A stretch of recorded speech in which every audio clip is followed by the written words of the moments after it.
সামনে যাওয়ার পরে গো আল্লাহর হাবিবের সামনে সে দাঁড়ালো আসামি বেশে। সব সাহাবীরা লাইন ধরে দাঁড়ায় গেছে। হাইরে কেমনে তার স্ত্রীর মানলো? এখন নবীর কাছে মার্ডার কেসের বিচার। আল্লাহর হাবিব ডাক দিয়া কয়, এ সাহাবী, তুমি কি তোমার স্ত্রীকে মেরেছো? সে ডাক দিয়া বলে, নবী, আমার নিজের হাত দিয়া মারছি। এবার সাহাবীরা কয়, খাইছে রে, নিজে স্বীকার করে ফেলাইছে, বিচারটা নগদ হয়ে যাবে। সব সাহাবীরা মনে মনে ভাবতেছে, সে যেহেতু মেরেছে হিসাবটা করবে সরাসরি, যেহেতু স্বীকার করেছে তার হিসাব দেওয়া লাগবে। কিন্তু আল্লাহর হাবিব বিচার করতে যায় বললেন, এ সাহাবী, তুমি কেন তোমার স্ত্রীকে মেরেছো? কারণ বলো। ইয়া রাসূলুল্লাহ, আমার ব্যক্তিগতভাবে অনেক গালি দিয়েছে, আমি কোনো প্রতিবাদ করি নাই। সে আপনারও গালি দিয়েছে, আমি অনেকবার বুঝাইছি, বুঝ মানে নাই। কিন্তু আপনি নবী তো বলেছেন, মান সাব্বা নাবিয়ান ফাকতুলুহু, যে ব্যক্তি নবীরে গালি দিবে তারে হত্যা করো। এই দলিলটা আমি পাগলার চোখের মধ্যে পড়ে গেছি। আমি পাগলার চোখের মধ্যে পড়ে যাওয়ার পরে, ইয়া রাসূলুল্লাহ, ফাঁসি হলে হবে, জেল হবে, গলা কাটলে গলা কাটবো। কিন্তু আমি যারে কবরের আপন জানি, আমি যারে হাসরের আপন জানি, আমি যারে নিদানের আপন জানি, ওই নবীরে আমার সামনে গালি দেবে, আমি মানতে পারি না। ওই দলিলটা যখন মনে হয়ে গেছে, আমি তারে মেরে ফেলেছি। যা বিচার করবেন আমি হাসি মুখে মেনে নিব। আল্লাহর হাবিব চোখটা বন্ধ কইরা সাহাবায়ে কেরামকে ডাক দিয়ে কয়, সাহাবীরা শোনো শোনো শোনো, এই পাগলা এখানে এসেছে, শত শত মানুষ বিচার দেখার জন্য এসেছে, কিন্তু আমি কিছু বলতে হয় না, স্বয়ং আমার আল্লাহ রাব্বুল আলামিন তাকে মাফ করে দিয়েছে। আর বড় করে বলেন না সুবহানাল্লাহ। এত সুন্দর জায়গা কোথাও দেখি না, এত সুন্দর জায়গা কোথাও দেখি না, পাঠিয়েছেন দয়াল রব্বানা, ভালো লাগার জায়গা মদিনা। বলো ভালো লাগার, ভালো লাগার জায়গা মদিনা। একদিন কবর যাব, কেউ তো যাবে না,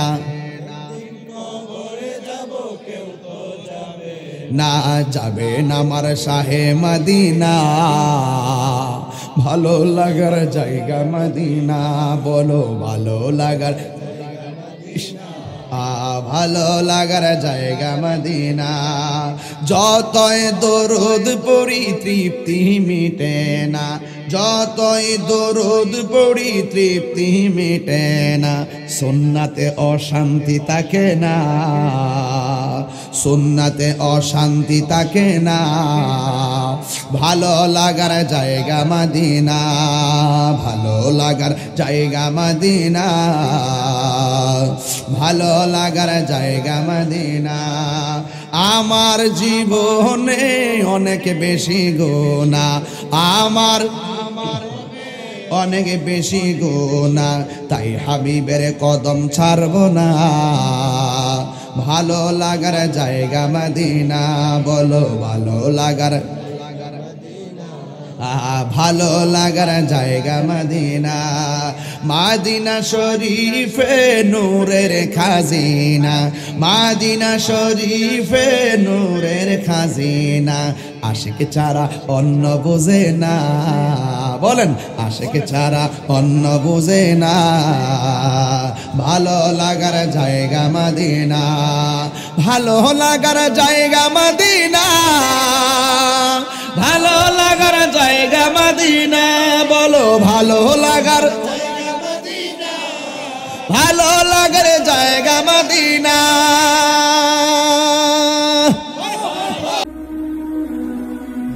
জিহাদ HD media, the Islamic content creator. Tahir ওয়াজ বুঝতে গেলে একটু বোঝানো লাগে। আমি যে কইছি 150 বছর গেলে আমার নামও জানতো না কেউ। এর দাদার বড় বাপের নাম কি তার নিজে জানে না, জানার কথা না, কবরটা কই আছে হিডও জানতো না। কিন্তু 750 বছর আগে বাবা শাহজালাল দুনিয়া থেকে চলে গেছে, ওনার রোজাও চিনে, লক্ষ লক্ষ লোক ওনার রোজা তো যা।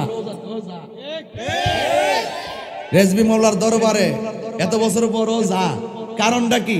আইন একটু জিগাই গরিবুল্লাহ সারে, আসেন একটু জিগাই মিসকিন সারে, আসেন একটু জিগাই বাইরিদি মুস্তামিরে, আসেন একটু জিগাই আমানত শাকে, আসেন একটু জিগাই শাহালি বুগদাদিকে, আসেন একটু জিগাই গুলাব সাবাবারে, আসেন একটু জিগাই গনি সাবাবারে, আসেন একটু জিগাই কল্লা সাবাবারে, আসেন একটু জিগাই ফরিদুদ্দিন শাহ রহমতুল্লাহ আলাইকে, আসেন একটু জিগাই রেজবি মাওলাকে। আমরা চলে গেলে কবর বিলীন হয়ে যাবে, আমরা চলে গেলে মানুষ ভুলে যাবে, আমরা চলে গেলে আমাদের নাম বন্ধ থাকবে না। আপনাদেরকে এত মানুষ মনে রাখে কেন? আপনাদের রওজার ভিতরে এত মানুষ যায় কেন? ওনারা রওজা থেকে আশিকের একটা জবাবই দিবে, আমাদের জীবনটা মুস্তাফার কদমে কুরবান করার মতো কুরবানি করে দিয়েছিলাম বলেই আমরা চলে যাবার পরেও আমাদের রওজা জিন্দা রয়েছে। হাত তুলে বলেন ঠিক কিনা বলেন। এই মাইক সামলা আছে কেন?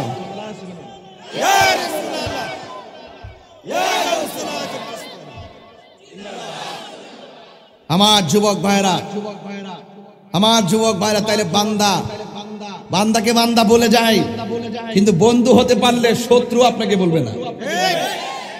আল্লাহর বন্ধু হইতে পারলে শত্রু আপনাকে বলবে না। সে মানুক আর না মানুক, অন্তত এইটা বুঝবো দিলে দিলে এটা বলি আল্লাহর মাজার। বেয়াদবি করিস না, করলে জ্বললে যাইবে গা। কথা কন ঠিক না বেটি? তাইলে ওলি হওয়ার সুযোগ আসেনি। ওলি হইতে গেলে ডাবল টাইটেল ফার্স্ট লাগবে, সার্টিফিকেট লাগবে, 20 কোটি টাকার মালিক কোন লাগবে, 10 গুণ সম্পদের মালিক কোন লাগবে। ওলি হইতে গেলে সম্পদের মালিক কোন লাগে না, সার্টিফিকেটের মালিক কোন লাগে না। এই যুবক পোলাপান সিনজি যে সালা হে ওলি হইতে পারবে। কথা কন না কেন? যে মাটি কাটে সে ওলি হইতে পারবে কিনা বলেন? এবার আসেন ওলি আল্লাহ কিভাবে হওয়া যায়, সিলেবাসটা একটু দেওয়া যায়। আল্লাহকে হিন্দুরা জানে একজন যে আল্লাহ আছে, খ্রিস্টানরাও জানে, বৌদ্ধরাও জানে, ABCD WW সবাই জানে আল্লাহ যে একজন আছে। সবাই জানে আল্লাহ একজন আছে। এরপরও কি হিন্দুরা যে আল্লাহ একজন আছে জানে, তারা কি মুমিন? খ্রিস্টানরা কি মুমিন? ইহুদিরা কি মুমিন? ডাবলুরা কি মুমিন? কে লেগা?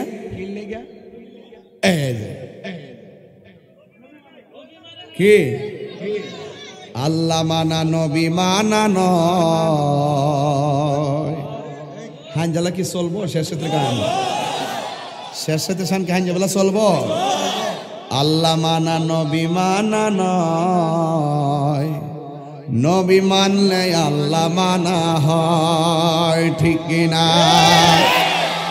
অনেকের হাত উঠছে না, কিরে ডাবলু?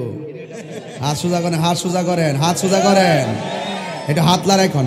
আল্লাহ মানা নবী মানা নয়, নবী মানলে আল্লাহ মানা হয়। আল্লাহ মানা নবী মানা নয়, নবী মানলে আল্লাহ মানা হয়, ঠিক কিনা? এই কথা তাহিরি কয় না, এই কথা তাহিরি কয় না, স্বয়ং আল্লাহ তাআলা কয়। এটা কি মোল্লার কথা না আল্লাহর কথা? তো মোল্লার কথা মানবেন না আল্লাহর কথা মানবেন? আল্লাহ মানা নবী মানা নয়, নবী মানলে আল্লাহ মানা হয়। জোরে জোরে কি সুবহানাল্লাহ বলা যাবে না? আমার যুবক ভাইরা, আমার মুরব্বী বাবাজিরা, দরকার ঈদগার মাঠের মাহফিল, বেলায়েতের উপরে আলোচনা করা শুরু করে দিলাম। আজকে কিছু টিকটক মার্কা মৌলবী আছে, আসেনি রে বাজান, যারা আমার মতন মাইক দিরে কয় মাজার গুলারে লাইতায়া বাইঙ্গা লাওয়ার দরকার।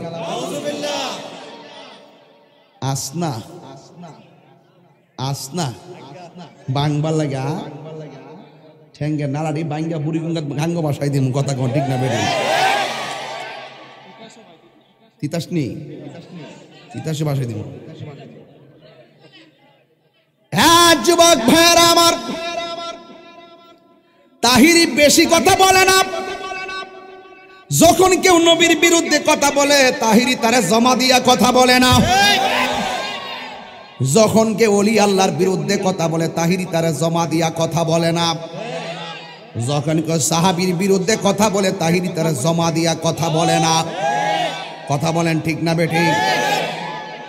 এই জন্য যুবক ভাইয়ের আমার, ওলি আল্লাহ হইতে গেলে শরীয়তের বিষয়গুলো যেখানে আছে সেখানে থেকে আপনাকে সবগুলাকে ধারণ করা লাগবে। অর্ধেক মান্না অর্ধেক না মান্না আপনি কখনো আল্লাহর ওলি হতে পারবেন না। তবে রাস্তাটা অনেক কঠিন, সৎ পথে থাকাটা অনেক কঠিন। বাজান রাসূল বলছেন রাত্রে ঈমান লইয়া ঘুমাইব, সকালবেলা ঘুম থেকে বেঈমান হয়ে উঠব। আবার সকালবেলা ঈমান লইয়া বাইরিব, সন্ধ্যায় ফিরার সময় বেঈমান হইয়া ফিরব। হাসতে হাসতে ঈমান চলে যাবে, সে টেরও পাবে না। কথা বলেন ঠিক কিনা?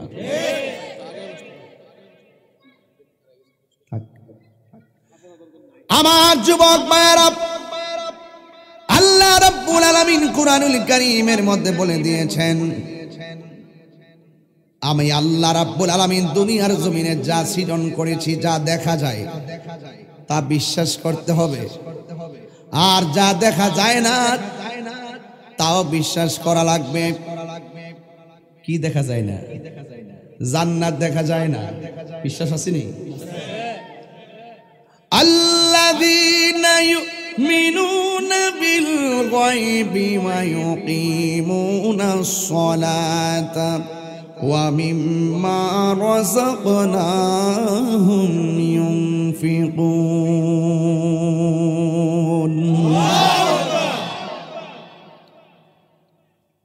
গায়েবের উপরে ঈমান আনা লাগবে। আল গায়বু আল খাফিউল্লাযী লা ইউদরিকুহুল হিসসু ওয়া লা তাকতাদিহি বাদাহাতুল আকল। পঞ্চ ইন্দ্রিয়ের বাইরে এমন কিছু বিষয় আছে এই পঞ্চ ইন্দ্রিয় দ্বারা অনুভব করা যায় না, কিন্তু বিশ্বাস করা লাগবে। হাউজে কাউসার বিশ্বাস করা লাগবে, জান্নাত বিশ্বাস করা লাগবে, জাহান্নাম আছে বিশ্বাস করা লাগবে, হিসাব হবে বিশ্বাস করা লাগবে, মিজানের পাল্লাটা নামে বিশ্বাস করা লাগবে, আল্লাহ যে আছেন বিশ্বাস করা লাগবে, নবীর মেরাজ হয়েছে সশরীরে বিশ্বাস করা লাগবে, কবরে নবী সশরীরে হাজির নাজির থাকবেন বিশ্বাস করা লাগবে, এখানেও আমার নবী সাজায় না তাও বিশ্বাস করা লাগবে। এটার নামই হইল ঈমান। কথা বলেন ঠিক কিনা? আল্লাহর ওলি হওয়া সহজ জিনিস না, বড় কঠিন। ডলার খাইয়া কত মানুষ কালার ফাল্টা লেছে। বাপ হিসেবে দেখবেন আল্লাহর ওলি, হাকিকতে ভিতরে কুতকুতানি শয়তান। কথা কোন ঠিক না বেটি?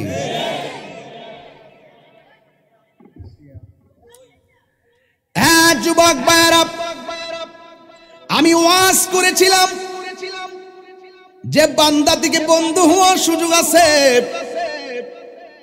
বান্দা থেকে বন্ধু হতে গেলে চারটা জিনিসের মালা গলায় পড়তে হবে। এক নম্বর হলো আল্লাহর ইবাদত। এই ইবাদত হবে জমিনে একজনের জবান খুলে গন তিনি কে? হুসাইনি নামাজ না এজিদি নামাজ? হুসাইনি হুসাইনি। আল্লাহ রাব্বুল আলামিন বলেছেন আকিমিস সালাতা লিযিকরি, আমাকে স্মরণ করণার্থে তোমরা নামাজ পড়ো। তাহলে আমি বলছিলাম চারটা জিনিসের মধ্যে এক নম্বর হলো ইবাদত, আর আফদালুল ইবাদাতিস সালাত, সর্বোত্তম ইবাদত হলো নামাজ। নামাজের ভিতরে প্রথম ফজরের নামাজের ফরজ কয় রাকাত? 365 দিনে এক বছর। কয় দিনে? এই ফজরের নামাজের ফরজ হলো 2 রাকাত। 365 দিনে 730 রাকাত। যোহরের নামাজের ফরজ হলো 4 রাকাত। 365 দিনে 1460 রাকাত। আসরের নামাজের ফরজ হলো 4 রাকাত। 365 দিনে 1460 রাকাত। মাগরিবের নামাজের ফরজ হলো এখন যেটা পড়লাম 3 রাকাত। 365 দিনে 1095 রাকাত। ইশারের নামাজের ফরজ হলো 4 রাকাত। 365 দিনে 1460 রাকাত, আর 5 ওয়াক্ত নামাজের জন্য 5 বার আজান দেয়। 5 বার আজান দেওয়ার সময় 365 দিনে মোট 1825 বার আজান হয়। এই হলো এক বছরের হিসাব। ভাই ভাইয়েরা ডাক দিলে কি সুন্দর করে জবাব দেয়, বোনে বোনেরা ডাক দিলে কত সুন্দর করে জবাব দেয়, নানা নাতিরে ডাক দিলে কি সুন্দর করে জবাব দেয়, স্বামী স্ত্রীকে ডাক দিলে কাজটা ফালায়া জবাব দেয়। আর দৈনিক 5 বার, বছরে 1825 বার আপনাকে আল্লাহু আকবার বলে হাইয়া আলাস সালাহ বলে ডাক দিয়েছে। কথা কি বোঝেন না আমার ওয়াজ? এক বছরে যদি 1825 বার আপনাকে ডাক দেয়, 2 বছরে কয়বার ডাক দিয়েছে ক্যালকুলেটর লন, 3 বছরে কতবার ডাক দিয়েছে ক্যালকুলেটর লন। কিন্তু আপনারা এতবার মসজিদের ভিতরে মুয়াজ্জিন ডাক দিল হাইয়া আলাস সালাহ,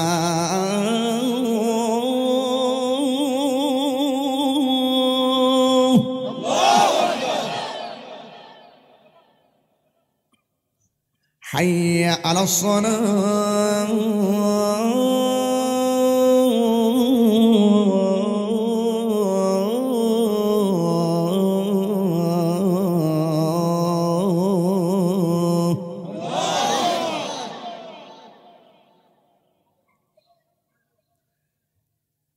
শত 25 বার আপনাকে ডাক দিল নামাজের দিকে আসো, আর শুরুতে বলছে আল্লাহু আকবার আল্লাহু আকবার, আল্লাহ মহান আল্লাহ মহান, নামাজের দিকে আসো। There is no god but Allah, Allah ছাড়া কোনো মাবুদ নাই। আছে? কতক্ষণ আছে?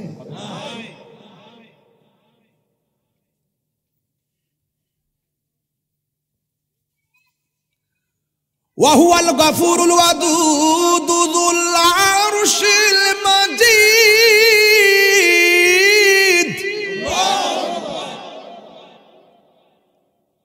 He is the forgiving and loving. He is the forgiving and loving. আল্লাহ ক্ষমাশীল এবং প্রেমময়। সুবহানাল্লাহ। আল্লাহ ক্ষমাশীল এবং প্রেমময়। হুয়াল আউয়ালু। কোরআন শরীফ বলে খারাপ লাগবে নাকি? আবার কইলে আমি সময় পাস করতেছি না, এটা আমার শান্তি লাগে, আমার শান্তি লাগে। আগে কিছু শান গাইতাম, এখন আবার তেলাওয়াত করে একটা মজা পাই। শান্তি আসেনি? তাইলে জবানটা কইলে আল্লাহরে ডাক দিবেন। মাঠটা বসছেনি? হুয়াল আউয়ালু ওয়াল আখিরু ওয়াল যাহিরু ওয়াল বাতিন وهو بكل شيء عليم.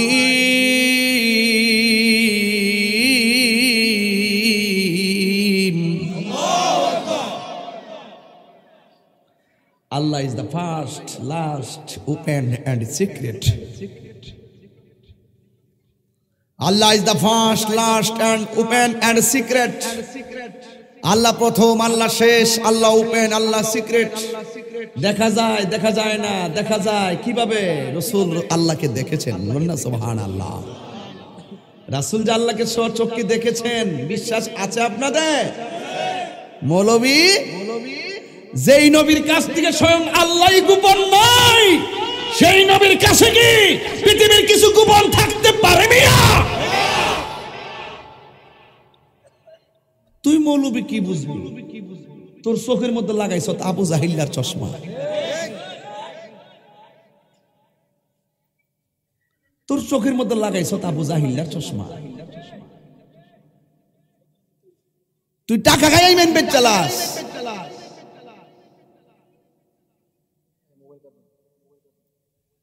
এই জন্য আল্লাহর ইবাদত করতে হবে। আল্লাহর ওলি হইতে গেলে ইবাদত। এই জন্য যুবক ভাইরা আমার, আল্লাহর ইবাদত করতে হবে, কিন্তু আমার আল্লাহর ইবাদত কবুলের পূর্ব শর্ত আছে, সেটাও জানতে হবে। সুবহানাল্লাহ, জোরে গান। এখন ডাইরেক্ট কথা হলো, ইবাদত কবুল হওয়ার শর্ত হলো আমার নবীর মহব্বত নাকি বিসাব? আমার নবীর মহব্বত ছাড়া ইবাদত কবুল হবে না। কথা বলেন ঠিক কিনা? তাইলে ওয়াজে কি বলছিলাম তত্ত্বটা মনে আছে? 1825 বার আপনাকে ডাক দেয়, আল্লাহু আকবার কে নামাজের দিকে আসো। আমরা ডাকে জবাব দেই না। ফজরের নামাজের টাইম হলে আমাদের ঘুমে চোখ লাগে, 12টার পরে ঘুম থেকে আমরা উঠি, সারা রাত আমরা মোবাইলটা টিপি।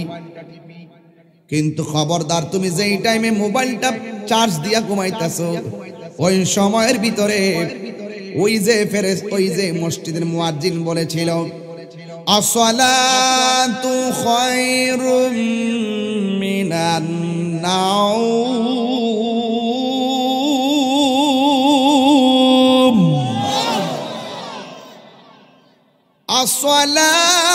আসসালাতু খায়রুম মিনান নাওম।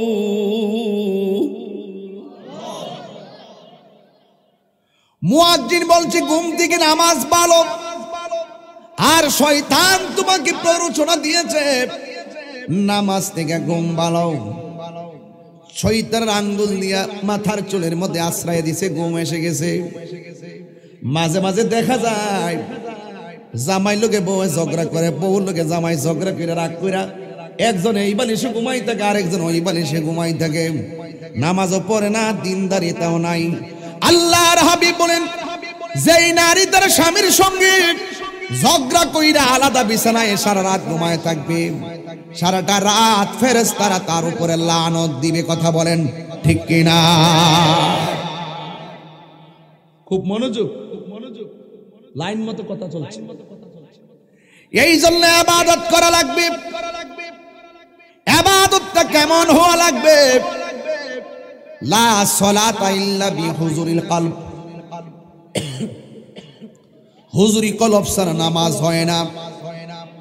এখন আপনি নামাজও পড়বেন আবার সুদও খাইবেন, এই নামাজ পড়লে কোনো লাভ হইব নি? খবরদার।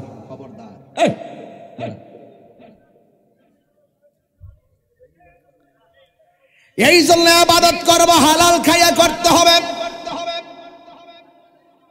আমার সমাজের ভিতরে মুনাফিকি বাড়ছে না কমছে? যেই লোকটা বেশি মুনাফিক এই লোকটা কাফেরের চাইতে আরো ভয়ঙ্কর। ঠিক নেই? কাফেরের চাইতে ভয়ঙ্কর মুনাফিক, রাসূল বলে গেছে।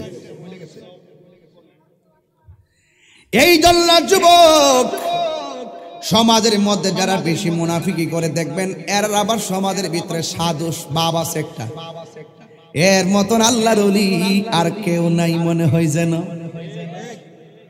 এই লোকটা যখন ক্ষেতের আইলের মধ্যে যা, আরেকবার ক্ষেত কাটতে কাটতে নিজের জমিন বাড়াইয়া আরেকবার ক্ষেতের আইলের 14 বিঘা বানাইছে, আর এই মুনাফিকটা আরেকবার ক্ষেতের আইলে বাইঙ্গা 14 বিঘা বানাইয়া মসজিদের ভিতরে ডুইকা মানুষের সামনে এসে দাঁড়ায়, কয় এই যে মুসল্লি কাতার সোজা করেন।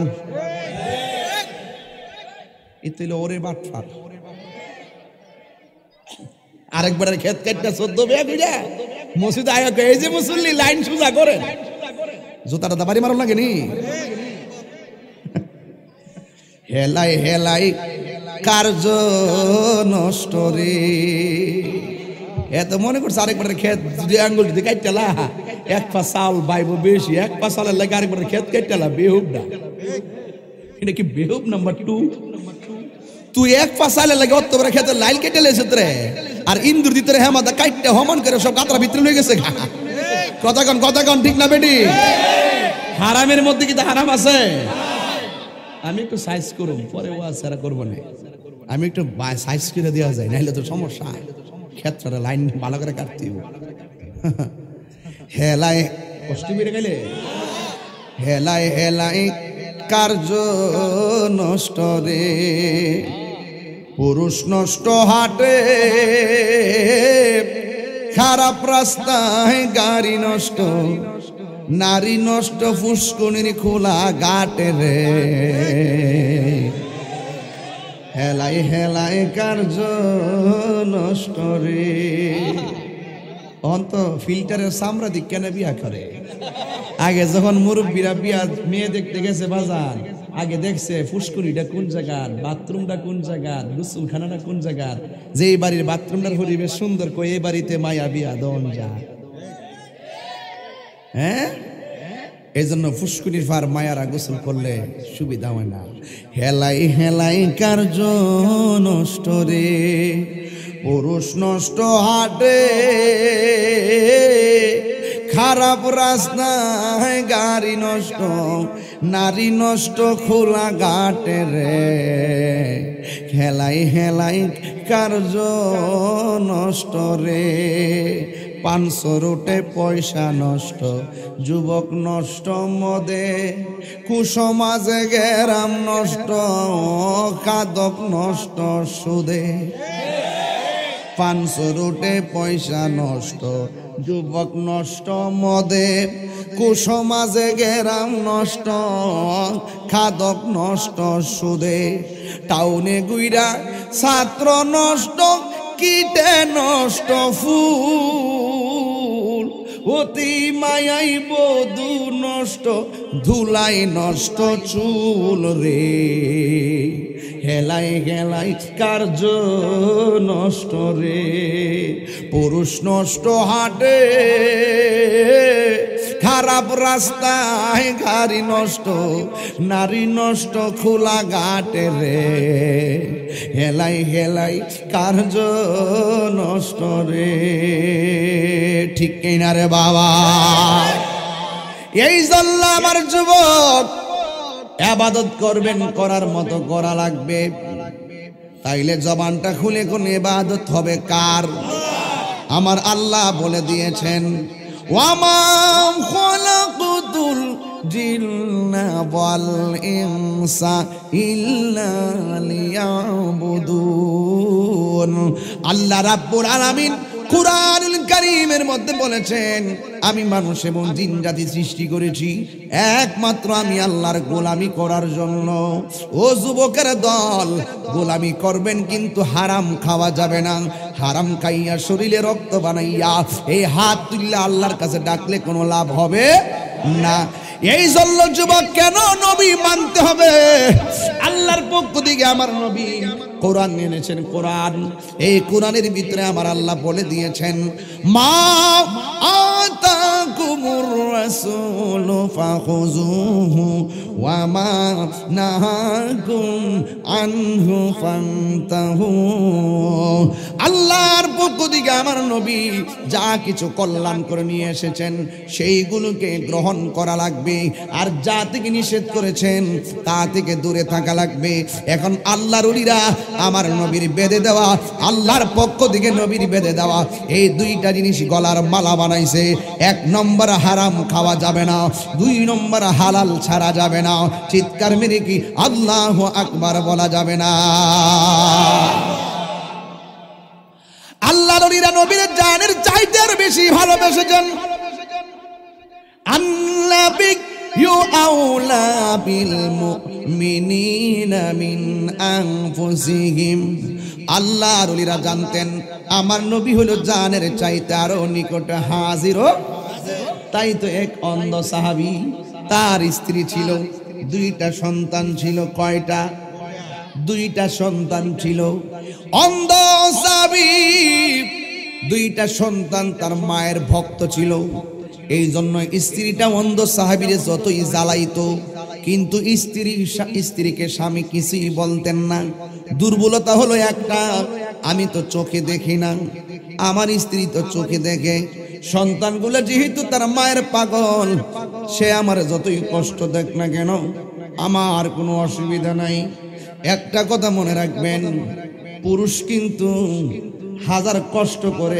এই জন্য কিন্তু চিন্তিত হয় না হাজার কষ্ট করে পুরুষে কিন্তু এখানে চিন্তিত হয় না পুরুষ একমাত্র চিন্তিত হয় পারিবারিক চাপে এবং অশান্তিতে কথা বলেন ঠিক না সে সারাদিন পরিশ্রম করে, এই জন্য জিদ দেখায় না।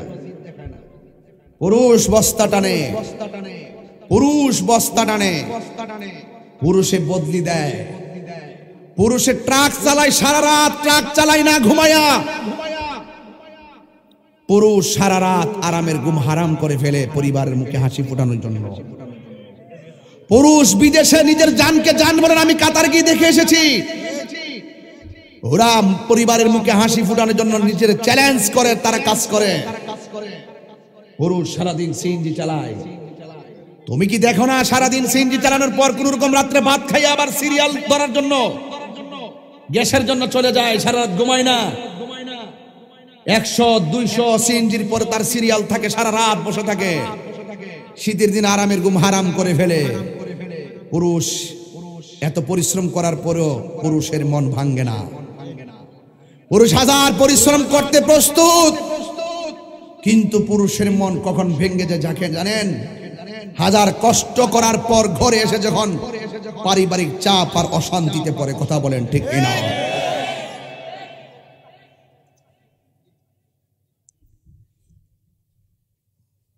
আমি বিদেশ দেখে আসছি তাই কথাগুলো বলতেছি।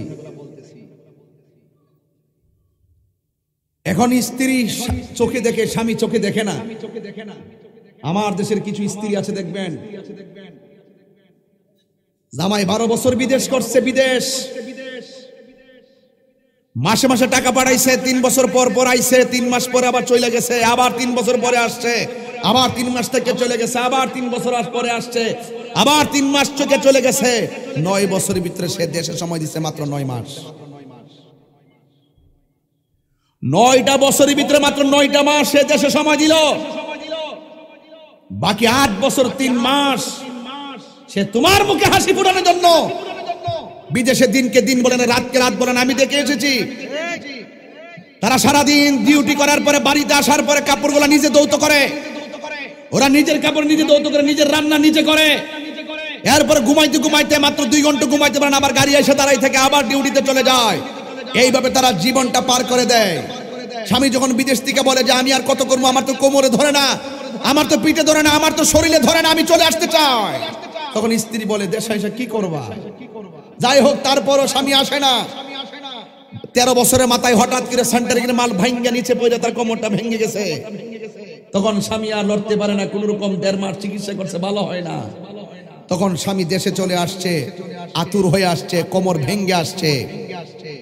স্ত্রী তখন স্বামীকে কোন রকম 1 মাস যত্ন করে, 2 মাসের মাথায় বলতেছে মরাটা কি মরতারে না। পৃথিবীতে এটার নামই স্বামী, এটার নামই পুরুষ। এরপর বুক ফাটে মুখ ফাটে না, বুক ফাটে মুখ ফাটে না। খুব সাবধান, ভালোবাসা কাকে বলে দেখেন, আমি বুঝাই দিয়ে যাই। তোমার স্বামী অনেক সময়, একটা কথা মনে রাখবেন, ডিপ্রেশন খুব খারাপ জিনিস। পারিবারিকভাবে স্ত্রী স্বামীকে কখনো ডিপ্রেশন দিবেন না। বিদেশে স্বামীকে কখনো টর্চারিং করবেন না, ওরা অনেক কষ্ট করে। এই দিক দিয়ে স্বামীটার 2টা চোখ অন্ধ, স্ত্রীটা গালাগালি করে। স্বামীকে আমি যেহেতু অন্ধ আর আমি রাগ করে লাভ কি? আমার 2টা বাচ্চা যেহেতু তার মার পাগল, বাদ দে। কিন্তু এই লোকটা অন্ধ হলেও তার অন্তর ছিল আমার দয়াল নবীর মহব্বত। সে বলে আমার কেউ নাই, আমার রাসূল আছে। তো সেই জন্য সে প্রায় সময় ঘরে বয়া বয়া মদিনার গান গাইতো। তখন স্ত্রী একদিন আইসা খালি মদিনার গান গাওয়া, নবীর গান গা, তুমি কি পাগল নাকি? স্ত্রী ডাক দেখে, তুই আমার পাগল কইছ?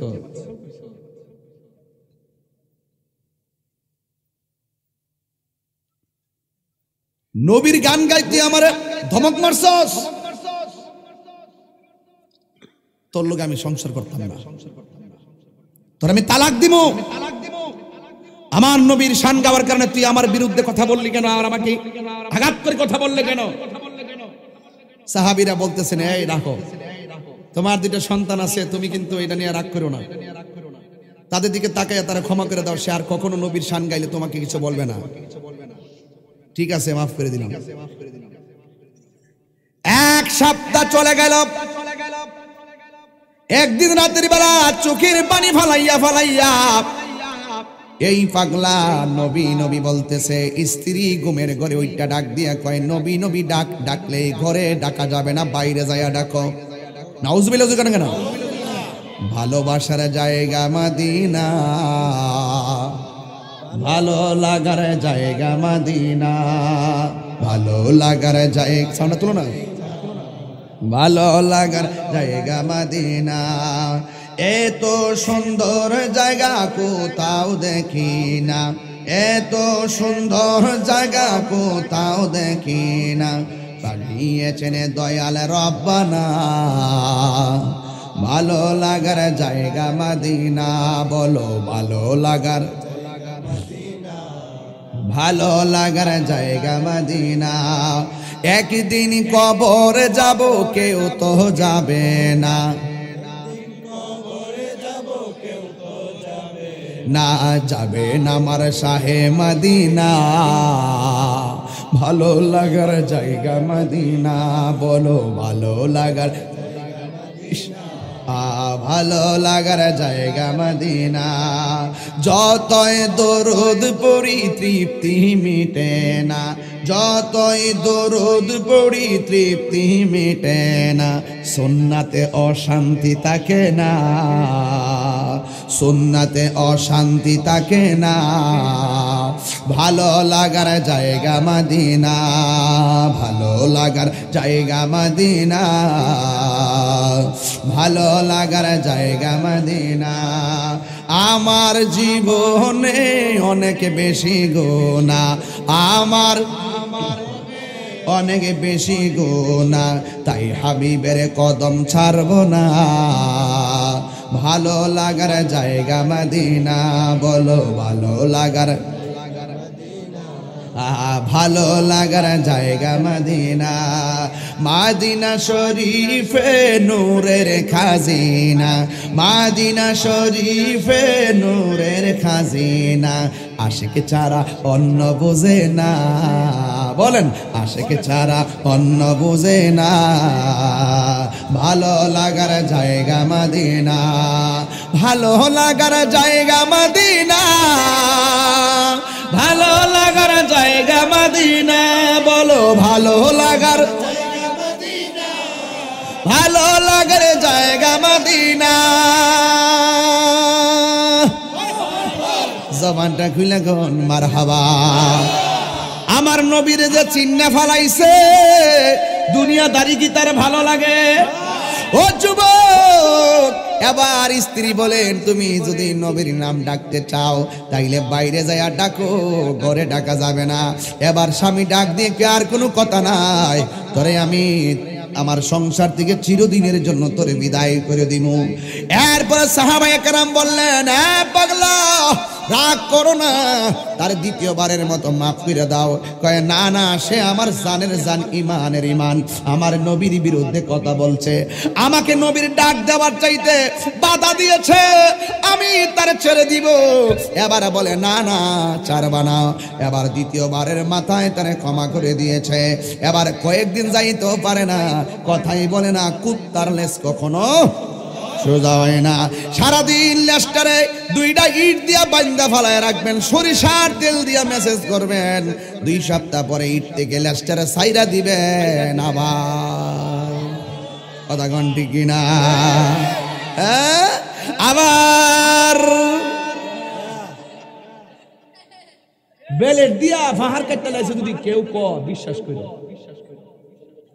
বেলেট দিয়া কেউ ফাহার কাটতে লাইছে, কেউ যদি বিশ্বাস করি, কিন্তু ইমান চোর ভালো হয়ে গেছে গা, ইমান চোর ভালো হয়ে গেছে গা, এইটা জীবন অবিশ্বাস করিল না। গিরগিটির মতো রং ফল যাইব এই ইমান চোর, কথা কোন ঠিক না? হেরা জাতা মারা ধরলে কইবা আমরা আপনার লগে আছি, আর গুফনে গুফনে এক বাফার থেকে মাল খায় তাওয়ে ঘুরে থাকে। আরে হাত তো লাগুন ঠিক না?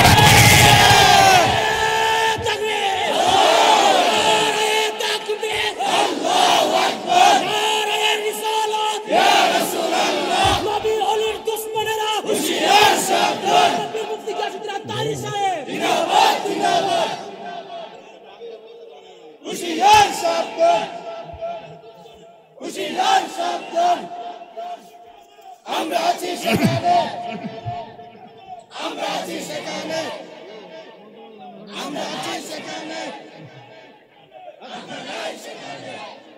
বাবুল রে গলা না মাইক রে, ও এটা তো মাইক কই। আল্লাহ যেন আরো গলার মধ্যে বরকত দেব না, আমিন। আমার কথা কি খারাপ লাগতেছে? খারাপ লাগতেছে?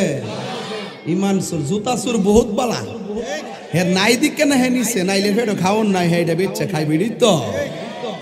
আমার জুতা নিচে কয়েকবারই আমি কি থাক দিলি নিচে হইলে হে বেচা খাইবো, আর নাইলে হে পরবো একটা তুইব, মাফ করে দিছি। কিন্তু ইমান সুর জুতা সুর চাইতো খারাপ।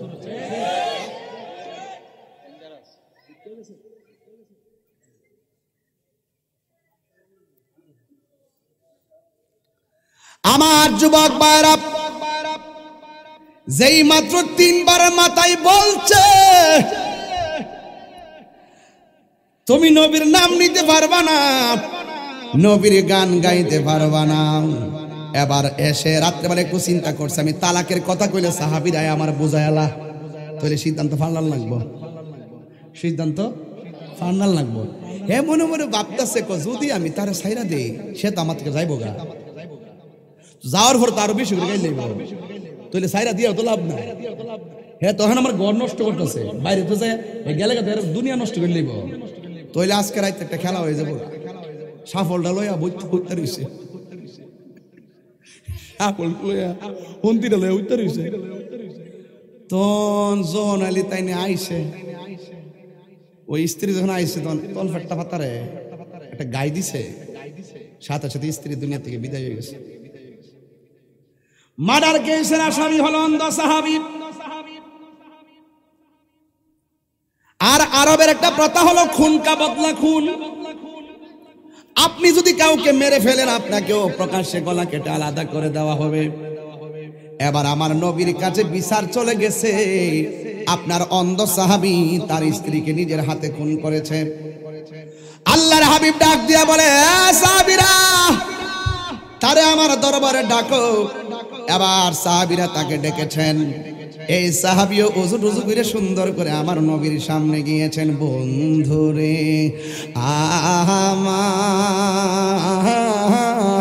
আমার, ও আমার দরকারের বাবারা, ও আমার তন্তরের বন্ধুরা গো। দেউড়া মনে আসেনি? এই দেউড়া যমুনা দেউড়া আসেনি, মনে আসেনি? এটা দেই না, হন সময় নাই, সময় জায়গা টাইম নাই, লেগে টান্ডা দিলে সময় কাটটা জায়গা। আগে একটু সালাইকির ওয়াজ করছি, আধা ঘন্টা জিকির করছি, সান্তান গাইয়া সময় কালে লেস্তাম, ওখানে আর কারাই না, কারণ যতগুলা কইতাম দিতাম নেবা জান। তোর আর ফাম দিস না বেটা, এটা আমি বুঝা বালাইছি বাবা। হ্যাঁ কষ্ট হইতেছে আপনারা? এবার দেখেন নবীর প্রেমিকের দাম আসেনিও। আমরা যে সুন্নিরা যে মাঝে মাঝে গাছতলাত বলে যে শান্তি ভাই কিরে জানেননি, আমরা দুনিয়াদারি না থাকতে পারে, আমরা সম্পদ না থাকতে পারে, আমরা টাকা পয়সা না থাকতে পারে, আমরা অন্তরে আমরা নবী আছে। কথা কোন ঠিক না বেঠি? আরো বড় করে কোন ঠিক কিনা বলে? এই অন্ধ সাহাবী একদিন প্রশ্ন করছিল, এ সাহাবী তুমি তো দুনিয়ার আলো বাতাস দেখো না, তোমার মনের ভিতরে কোনো দুঃখ আসেনি? সে তখন বলছিলেন একটা দুঃখ আছে, যদি আমি চোখ দিয়ে আমার নবীরে দেখতে পারতাম। এবার ডাক দিয়ে এখন যে দেখতে পারছো না তোমার ব্যথা কেমন? তোমরা যদিও বলতেছ আমার যদিও আশা ছিল নবীরে যদি দেখতে পারতাম, কিন্তু তোমরা যদি এখন বলো আমার মনের অবস্থা কেমন, আমি বলবো আমি নবীরে না দেখলো দুঃখ করি না। আল্লাহর কোরআন বলেছে আন্নাবিয়্যু আউলা বিল মুমিনিনা মিন আনফুসিহিম, আল্লাহর হাবিব ইমানদারের জানের চাইতে আরো নিকটে। ও যুবকের দল, এই পাগলা অন্ধ সাহাবী বলতেছে আমি যদিও নবীর চর্ম চোখ দিয়া দেখি না, আমি যদি ইমানদার হতে পারি তাইলে ইমানদারের জানের চাইতে তো আমার নবী এমনিতেই আছে। আমার মরণও চিন্তা নাই, কবরেও কোনো চিন্তা নাই। জোরে জোরে কি আল্লাহু আকবার বলা যাবে না? এরপরে নবীর সামনে চলে গেল, আমার আমার নবীর সামনে যাওয়ার পরে গো আল্লাহর হাবিবের সামনে সে দাঁড়ালো আসামি বেশে। সব সাহাবীরা লাইন ধরে দাঁড়ায় গেছে। হাইরে কেমনে তার স্ত্রীর মানলো? এখন নবীর কাছে মার্ডার কেসের বিচার। আল্লাহর হাবিব ডাক দিয়া কয়, এ সাহাবী, তুমি কি তোমার স্ত্রীকে মেরেছো? সে ডাক দিয়া বলে, নবী, আমার নিজের হাত দিয়া মারছি। এবার সাহাবীরা কয়, খাইছে রে, নিজে শিকার করে ফেলাইছে, বিচারটা নগদ হয়ে যাবে। সব সাহাবীরা মনে মনে ভাবতেছে সে যেহেতু মেরেছে হিসাবটা করবে সরাসরি, যেহেতু স্বীকার করেছে তার হিসাব দেওয়া লাগবে। কিন্তু আল্লাহর হাবিব বিচার করতে যায় বললেন, এ সাহাবী, তুমি কেন তোমার স্ত্রীকে মেরেছো? কারণ বলো। ইয়া রাসূলুল্লাহ, আমার ব্যক্তিগতভাবে অনেক গালি দিয়েছে, আমি কোনো প্রতিবাদ করি নাই। সে আপনারও গালি দিয়েছে, আমি অনেকবার বুঝাইছি, বুঝ মানে নাই। কিন্তু আপনি নবী তো বলেছেন, মান সাব্বা নাবিয়ান ফাকতুলুহু, যে ব্যক্তি নবীরে গালি দিবে তারে হত্যা করো। এই দলিলটা আমি পাগলার চোখের মধ্যে পড়েছি। আমি পাগলার চোখের মধ্যে পড়ে যাওয়ার পরে, ইয়া রাসূলুল্লাহ, ফাঁসি হলে হবে, জেল হবে, গলা কাটলে গলা কাটবো, কিন্তু আমি যারে কবরের আপন জানি, আমি যারে হাসরের আপন জানি, আমি যারে নিদানের আপন জানি, ওই নবীরে আমার সামনে গালি দেবে, আমি মানতে পারি না। ওই দলিলটা যখন মনে হয়ে গেছে আমি তারে মেরে ফেলেছি, যা বিচার করবেন আমি হাসি মুখে মেনে নিব। আল্লাহর হাবিব চোখটা বন্ধ কইরা সাহাবায়ে কেরামকে ডাক দিয়ে কয়, সাহাবীরা শোনো শোনো শোনো, এই পাগলা এখানে এসেছে, শত শত মানুষ বিচার দেখার জন্য এসেছে, কিন্তু আমি কিছু বলতে হয় না, স্বয়ং আমার আল্লাহ রাব্বুল আলামিন তাকে মাফ করে দিয়েছে। আর বড় করে বলেন না সুবহানাল্লাহ। আমার আল্লাহ তারে মাফ করে দিয়েছেন। এই জন্য যুবক ভাইরা আমার, অনুরোধ করে বললাম, মহব্বত এমন এক জিনিস, কারণ 2 নম্বর ওলি আল্লাহ হতে গেলে নবীরে মহব্বত করা লাগবে। মুনাফিকের মতন একবার মুখে নবীর নাম, অন্তরে নবীর বিরোধিতা, মুখে মৌলা আলীর নাম, অন্তরে বিরোধিতা, মুখে সাহাবীর নাম, অন্তরে বিরোধিতা। কিন্তু এই সমস্ত মুনাফিকরা কিন্তু জাহান্নামের আগুনে জ্বলতে হবে, কারণ মুনাফিকরা জাহান্নামের সর্বনিম্ন স্তরে বাস করবে। কথা বলেন, কথা বলেন।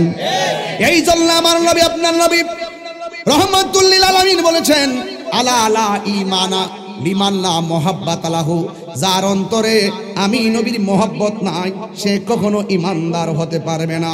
তাইলে মহব্বত দরকার, বাজারে কেজি ধরে কিনতে পাওয়া যায় না, তন্তর বাজারে মহব্বত কিনতে পাওয়া যায় না। মহব্বত যদি বুঝতে চান, মহব্বতের বাজারে যেতে হবে। মহব্বতের বাজার লেনা দেনা হয় আমার আল্লাহর ওলির দরবারে। কেন আপনি ওলি আল্লাহর কাছে যাবেন? যে জানে, ফাসআলু আহলা যিকর, তুমি চাও, যে জানে তার কাছে তোমরা চাও, যে জানে তার কাছে যাও। কুনু মা'আস সাদিকিন, যে জানে তার কাছে যাও। ওলি আল্লাহর দরবারে গেলে সোজা রাস্তা দেখায় দিবে। আজকে ওলি আল্লাহর কাছে আমরা যেতে চাই না। তাইলে 1 নম্বর হলো আল্লাহর ইবাদত, 2 নম্বর নবীর মহব্বত। এখন নবীর মহব্বতটা কি জিনিস একটু বোঝা লাগবে। আমার নবী বলছেন যে আমার আহলে বায়াত হলো নূহ নবীর কিস্তির মতো। কথা কোন গেলে আহলে বায়াত নূহ নবীর কিস্তির মতো। তো আপনি যে ওলি আল্লাহ হইতে চান, ওলি আল্লাহ হইতে গেলে মৌলা আলীর দরজায় প্রবেশ করতে হবে। কথা বলেন ঠিক না বেটি? পাঞ্জাতনের কিস্তির মধ্যে উঠতে হবে, আহলে বায়াতের কিস্তির মধ্যে উঠতে হবে।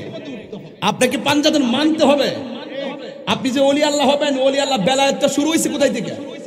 মৌলা আলীর থেকে শুরু হয়েছে, সেখান থেকে এই পর্যন্ত আসছে। মৌলা আলী রাদিয়াল্লাহু তাআলা হলো সেই টাওয়ার, সেই টাওয়ারে আপনাকে প্রবেশ করতে হবে। রাসূল করিম সাল্লাল্লাহু আলাইহি ওয়াসাল্লাম বলছেন, আমার আহলে বায়াত হলো নূহ নবীর কিস্তির মতো। যারা এই কিস্তির মধ্যে উঠবে ফাকাত নাজা, ওরা নাজাত পেয়ে যাবে। আর যারা কিস্তির মধ্যে উঠবে না, এরা গারিকা, এরা ধ্বংস হয়ে যাবে, ওরা নিমজ্জিত হয়ে যাবে। কথা বলেন ঠিক না বেঠিক? তাইলে আমরা আহলে বায়াতকে মহব্বত করি কি করি না? আর করি কি করি না? আহলে বায়াত ছাড়া কি ওলি আল্লাহ হতে পারবে? আহলে বায়াত ছাড়া কি ওলি আল্লাহ হতে পারবে? আরে যার দিলে মৌলা আলী নাই সে তো মুমিন হতে পারবে না। কথা বলেন ঠিক না বেটি? তাহলে আমরা আহলে বায়াতকে চাই কি চাই না? চাই। তাইলে আল্লাহর হাবিব বলছেন আমি তোমাদের কাছে দুইটা জিনিস রেখে যাচ্ছি। কয়টা? একটা হলো আল্লাহর কোরআন, আর একটা হলো আমার আহলে বায়াত। একটা হলো আমার কোরআন, একটা আল্লাহর কোরআন, আর একটা আহলে বায়াত। এই দুইটা জিনিসকে যারা আঁকড়ে ধরবে সে কখনো পথভ্রষ্ট হবে না। এটাই হলো সরল কথা। দ্বিতীয় নম্বর কথা হলো রাসূল যেখানে বলছেন তাকে ধরলে পথভ্রষ্ট হবে না, তো আমরা আহলে বায়াতকে মানলাম। কি সমস্যা? কি মানুষ কই লাভ নেই, মাঠের বড় দরকার ছিল। ভাইরা আমার, আমরা আহলে বায়াতকে মানি, পাঞ্জাতনকে মানি। এটা কি মানা আজকে দরকার নতুন? যেদিন থেকে ওয়াজ করি 22 বছর আগে, 22 বছর আগের প্রথম ওয়াজ হয়েছিল আমার পাঞ্জাতন নিয়া। কথা কোন ঠিক কিনা? আর অন কিছু কিছু লোক সমাজের মধ্যে কইব তাহিরিরা মৌলা আলীর বিরুদ্ধে গেছে গা, তাহিরিরা আহলে বায়াতের বিরুদ্ধে গেছে গা। এগুলা বলবেন না, নিষেধ, নিষেধ। রাসূলকে মহব্বত করলে আহলে বায়াতকে মানতে হবে, মা বাবাকে মানতে হবে, 5 ওয়াক্ত নামাজকে মানতে হবে, হজকেও মানতে হবে, যাকাতকেও মানতে হবে, বড়কে শ্রদ্ধা করতে হবে, ছোটকে স্নেহ করতে হবে। তাহলে সকল সাহাবীদেরকে সম্মান করতে হবে। কথা বলেন ঠিক না বেটি? সকল সাহাবীকে কি করতে হবে? তইলে নবীর মহব্বতটা কাজে লাগবে। আমি যে বলছি যে 4টা জিনিস মানতে হইবে, মানলে ওলি আল্লাহ হইতে পারবেন।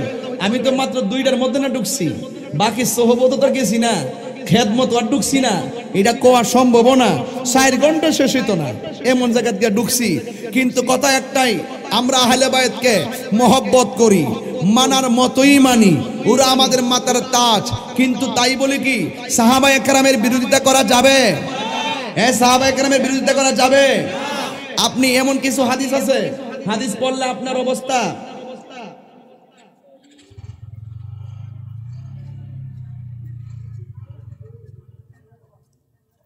জনক একজন পীর সাহেবকে প্রশ্ন করা হয়েছিল, হযরত আমির মুয়াবিয়া রাদিয়াল্লাহু তাআলা সম্পর্কে প্রশ্ন করা হলে তিনি বলেন এ ব্যাপারে আমি চুপ থাকি।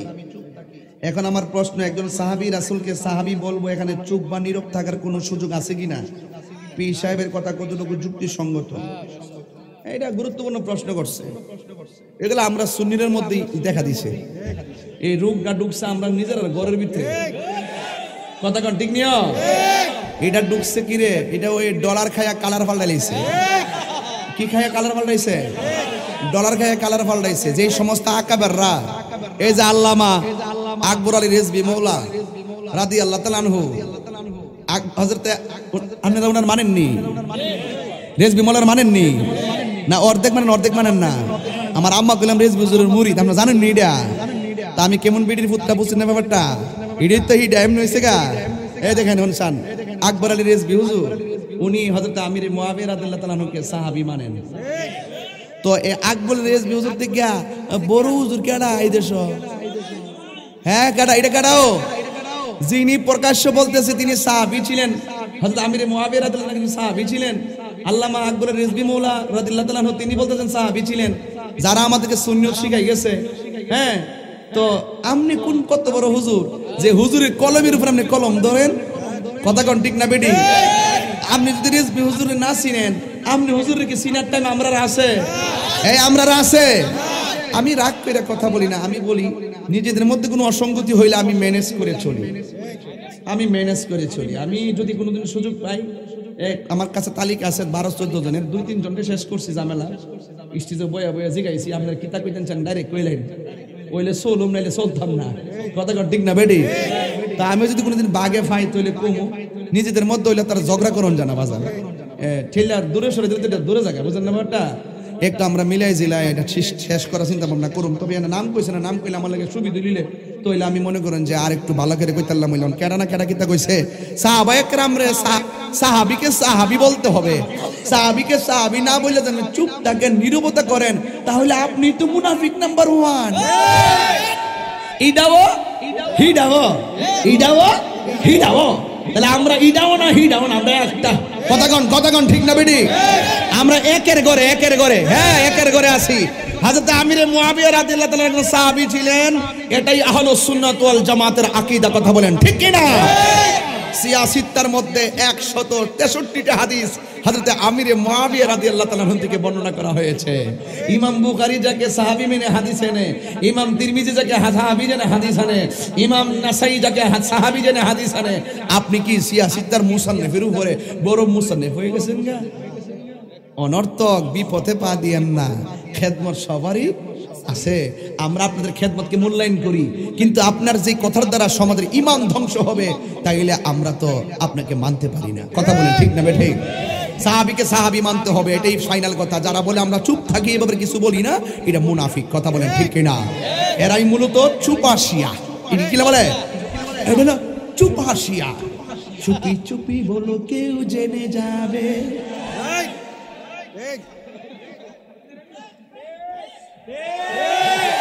আয় ফুলাফান্ডি, আমার ফুলাফান্ডি কই দরকার, ফুলাফান্ডি করে হাত ধরে আসিনি। তাইলে আমার যুবক ভাইয়েরা পরিষ্কার কথা, সাহাবায়ে কেরামের সমালোচনা করা যাবে? আমি মৌলবীরে প্রশ্ন রেখে দেওয়া যায়, একটা হলো মাসুম, একটা কি, আরেকটা হলো মাহফুজ, আরেকটা কি, আরেকটা হলো মরহুম। হুজুর আমার কথা হুজুরে বুঝবা, হুজুর মাসুম আমার নবীগণ, আল্লাহর হাবিবে আমার আল্লাহর পক্ষ থেকে যত নবীগণ আছে সব হইলো মাসুম, তাদের কোনো দোষ নাই। আর একটা হলো মাহফুজ, যারা চলতে গিয়া কোনো ধরনের ত্রুটি হইয়া গেল বলা যাবে না, তাদের কোনো ভুল ধরা যাবে, ওরা আল্লাহর পক্ষ থেকে মাহফুজ। এরা হইলো সাহাবায়ে কেরাম, কথা বলেন ঠিক কিনা? আর মরহুম হইলাম আমরা, ভুল কইরা লইছি, সেজদার মধ্যে সেজদা মাইরে দিতে পারলে এটা ক্ষমার যোগ্য। ক্ষমা আল্লাহর রহমতের দরিয়া জুস উঠলে আমরা রে ক্ষমা করতে পারে, এটি হলো মরহুম। এখন মাসুমও বুঝে না, মাহফুজও বুঝে না, মরহুমও বুঝে না। কেউ কেউ আছে মাসুম রে আইন না মরহুমও ঢুকাই দে, আবার কেউ আছে মাহফুজ রে আইন না মরহুমে ঢুকাই দে। এই পার্থক্য যারা বুঝে না এরা তো কইবই, আরে আল্লাহর হাবিব তো সাহাবায়ে কেরামের, রে বাবা আল্লাহর হাবিব তো সাহাবায়ে কেরাম এক একজনের এমন মর্যাদা কইছে, মনে হইছে এই সাহাবীর উপরে আর কোনো সাহাবী নাই। উমর রাদিয়াল্লাহু তাআলার ব্যাপারে নবী কইছে, আমার পরে যদি নবী আইতো এই নবীটা হইতো হযরত উমর। এই হাদিস দিয়া বোঝা যায় সবচাইতে মর্যাদাবান মনে হয়, সবার উপরে মনে হয় হযরত উমর। আবার আরেকটা হাদিসে রাসূল বলছেন, আরেকটা জায়গায় বলছে আমার দুইটা মেয়ে উসমান জুন্নুরানির কাছে বিয়া দিছি, আমার যদি আরো একাধিক মেয়ে থাকতো তাইলে আমি ওই মায়াটারও উসমানের কাছে বিয়া দিতাম। এই হাদিস এইটা দ্বারা বোঝা যায় আমার নবী মনে সবচেয়ে বেশি ভালোবাসে উসমান জুন্নুরানিকে। আবার আবু বকর সিদ্দিক রাদিয়াল্লাহু আনহু ব্যাপারটা দেখেন, বলছে বন্ধুর পাশে বন্ধু শুইবে, এটা অনুমতির কোনো দরকার নাই। অন্য কোন সাহাবীর রওজা মুবারক সিদ্দিক আকবর আমার নবীর পাশে হয় নাই, সিদ্দিক আকবর একটা হয়েছেন। আবার আমার নবী বলছেন এই পৃথিবীতে নবীজির পরে সকল মানুষের মাঝে সবচাইতে আফজল হলো হযরতে আবু বকর সিদ্দিক রাদিয়াল্লাহু আনহু। এই হাদিস দ্বারা বোঝা যায় উনার উপর আর কেউ নাই, কথা বলেন ঠিক না বেঠিক? আবার আরেক জায়গায় মৌলা আলী রাদিয়াল্লাহু আনহুর ব্যাপারে বলছেন, আনা মাদিনাতুল ইলমে ও আলিউন বাবুহা, আমি নবী হইলাম এলেমের শহর, আলী হলো সেই শহরের দরজা। এই হাদিস দিয়ে বোঝা যাচ্ছে যে সব সাহাবী বাতিল, মৌলা আলী রাদিয়াল্লাহু আনহুর উপরে আর কেউ নাই। এখন আপনি যদি নাম্বারিং দিতে যান 1 2 3 কইরা কইরা সাহাবীরে উপরে একজন নিচে একজন বলতে যান তাহলে পেশটা লাগবে না। আমি যদি কই উমর রাদিয়াল্লাহু ব্যাপারে বলছে নবীর পরে নবী আসলে সেই নবীটা উমর হইতো, তাহলে হিসাবে দেখা যায় সবচেয়ে মর্যাদাবান উমর, পেশটা লাগবে না। তাহলে আপনার কাজ কি? হাদিস যেটা আছে এটা বর্ণনা কইরা যান, এটা রিওয়ায়াত কইরা যান, এটা খালি ওয়াজ কইরা যান। মৌলবী আপনার ওই মেধা এখনো হয় নাই, আপনি ক্লাস দিবেন, ক্লাস, এই ক্লাস দেওয়ার যোগ্যতা আপনার হয় নাই। আপনার কাজ হলো যা রিওয়ায়াত আছে ওয়াজ কইরা দিয়া যান আর মহব্বত কইরা যান। আমি কি বুঝাতে পারছি? পাক পাঞ্জাতন এটা আলাদা, আহলে বাইত এটা আলাদা মর্যাদা। কিন্তু আপনি এক একটা হাদিস যেভাবে আছে, যাক আমি অনেক কথা বলছি, আদি আল্লাহ রে মাহফিল না আছে 7:03 বাজে, ওই মাইক দুরছি 1.5 ঘন্টার কাছাকাছি হয়ে গেছে। কি মনে করতেছেন ব্যাপারটা? Time and tide wait for none, আল ওয়াক্তু লা ইয়ান্তাযিরু লি আহাদিন, সময় কাহার জন্য অপেক্ষা করে। ও হুজুর আইসা পড়ছে, এখন আসবে নাকি? 2 মিনিটের ভিতরে পিসাব হুজুর আসবেন, আল্লামা ডাক্তার কারিন সিরাজুল আমিন রিজভী হুজুর আসবেন না? আচ্ছা মাশাআল্লাহ, চলে আসছেন ইনশাআল্লাহ। আলোচনা করবেন এবং আলোচনা আপনারা শুনবেন। গরবারি আর লয় না মনে গো, এটা শান গাইলে ইনশাআল্লাহ হুজুর যাইতে কষ্ট মনে কি পারেন ইনশাআল্লাহ। আরেকবার শেষ সাইতে কেমন ইচ্ছা, গরবারি আর লয় না মনে, এটা কি তা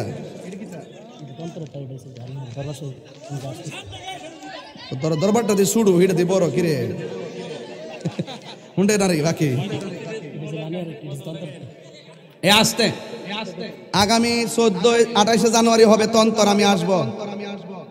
আর 14 ডিসেম্বর নুরিয়া দরবার শরীফ, সেখানে আমি আসব। অনেক উলামায়ে কেরাম আছে, ফরিদ সাহেব থেকে ধরে সুফি নজর থেকে ধরে সবাই আছে, পুষ্টর তো পাইবেনি সবাই, তবে আমি আসব ইনশাআল্লাহ। যখনই আসি ইনশাআল্লাহ আইসা বলবো।